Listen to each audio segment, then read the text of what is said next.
자, 그럼 이제 우리가 생리학을 마무리 짓고 이제 드디어 생화학에 들어가는데요. 여러분들이 생화학을 다 이제 학교 다니실 때 다 한번 공부는 하셨을 거예요. 근데 생화학이 마냥 쉽진 않죠. 생소한 용어들이 그렇게 많이 나와요. 그렇죠? 생소한 용어들 이런 것들이 나오다 보니까 훨씬 어렵게 느껴질 수 있는 게 바로 요 생화학인데요. 여러분 생화학은 보통 14문제가량이 14문제에서 15문제가량이 출제된다라고 보시면 돼요. 생리학보다 훨씬 많은 분량의 문제가 출제가 되고요. 영양학과 함께 출제가 되죠. 그래서 영양학하고 되게 밀접한 관련이 있어서 영양학을 공부하면서 도움이 될 수 있는 게 또 생화학이기도 합니다. 그러니까 우리가 생리학이 이랬잖아요. 우리 신체가 어떻게 구성이 되어 있고 어떤 기관들로 구성이 되어 있고 그 기관들이 하는 역할을 공부하는 게 생리학이었다면 얘는 좀 더 들어갑니다. 더 세밀하게 우리 몸에 있는 조직세포에서 어떤 대사들이 이루어지느냐 이걸 공부하는 게 생화학이다라고 생각하시면 되는데요. 근데 다행스럽게도 우리 왜 생화책 되게 두꺼웠잖아요. 여러분들 교재. 그 교재를 다 공부할 필요는 없고요. 영양학의 기본이 될 수 있는 것 위주로 해서 구성이 되어 있습니다. 그래서 여러분 잘해보세요. 전체가 아니라 여러분들이 생명체를 구성하는 가장 기본 단위 우리 대사가 일어나는 세포가 어떻게 구성이 되어 있는지 그리고 그다음에 탄수화물, 단백질, 지질 대사예요. 우리 영양소 중에 가장 기본이 탄단지잖아요. 그 탄단지의 대사에 대해서 위주로 공부하는 겁니다. 탄단지 대사 보고요. 그 다음에 우리가 이 탄단지 대사가 이루어지기 위해서는 그 각 반응에 효소가 관여하죠. 그 다음에 효소에 관련된 거 그리고 또 하나 핵산, DNA와 RNA에 대한 걸 공부하시면 돼요. 근데 이 핵산, DNA하고 RNA 어려우면 되게 어려울 수 있지만 가장 항상 기본이 되는 걸 물어봅니다. 그래서 우리는 영양학을 공부하기 위해서 기본이 되는 생화학의 대사를 공부한다라고 생각해 주시면 될 것 같아요. 자, 그럼 이제 여태까지 어떤 문제들이 좀 출제가 되었느냐? 출제 경향을 정리해 놓은 프린트를 오늘 나눠드렸어요. 그쵸? 자, 그거 한번 보실래요? 자, 세포부터 해가지고 그다음에 대사 관련 조효소, 비타민과 관련된 것까지 해서 쭉 정리를 해놨는데요. 여태까지 시험 문제 출제된 거 공개되고 나서 그래서 우리가 공개가 2019년부터 됐잖아요. 그래서 2019년부터 바로 작년까지 출제됐던 생화학 문제들을 정리해놨어요. 자, 제일 먼저 우리 세포부터 나오잖아요. 세포는 안 나올 때도 있습니다. 안 나오거나 한 문제가량이라 보시면 돼요. 그래서 대체적으로 여기서 한 문제.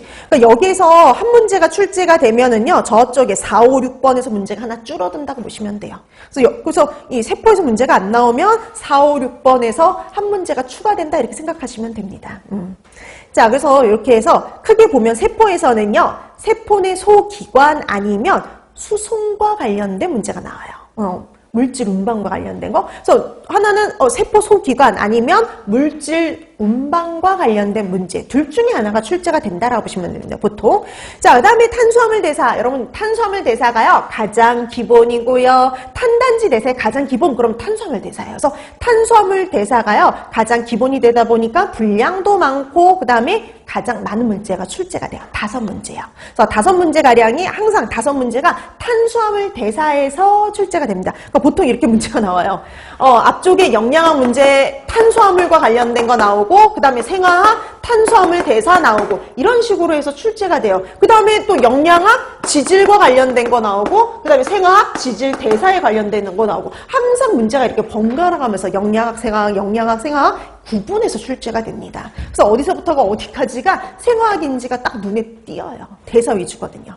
자, 그 다음에 이제 지질 대사에서는 항상 그래서 탄수화물 대사에 근데 단골 문제가 있어요. 단골 문제. 공개됐지만 그래도 여전히 꾸준히 잘 나오는 문제가 있어요. 여태까지 제일 많이 나온 거 인슐린 아니면은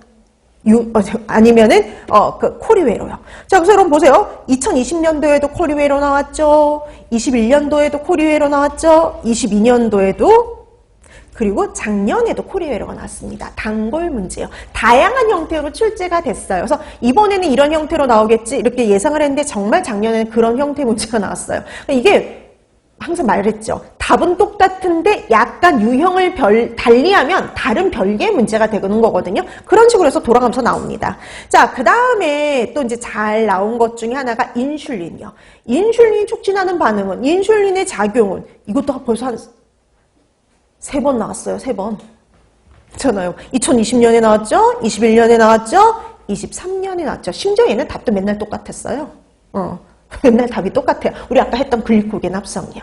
자, 그래서 이렇게 보면은요, 반복적으로 나오는 문제도 있는데, 문제 유형은 조금 어떻다? 다르다. 답은 같은데, 문제 유형이 조금 바뀔 수가 있다. 그래서 문제답, 굳이 문제답 이렇게 외우라고 얘기를 안 하는 게, 문제는 언제나 어때요? 유형이 바뀔 수가 있어요. 그래서 문제답 외우는 건 되게 위험합니다. 왜냐면 그렇게 안 나오면 답을 못 찾으니까요. 그래서 기본이 되는 걸 알아두셔야 돼요. 답은 같지만 어때요? 문제의 유형은 달라질 수 있다는 거. 한 가지 예를 들자면 거기 탄수화물 대사에 2021년도 문제 보실래요? 피로부산이 아세틸 코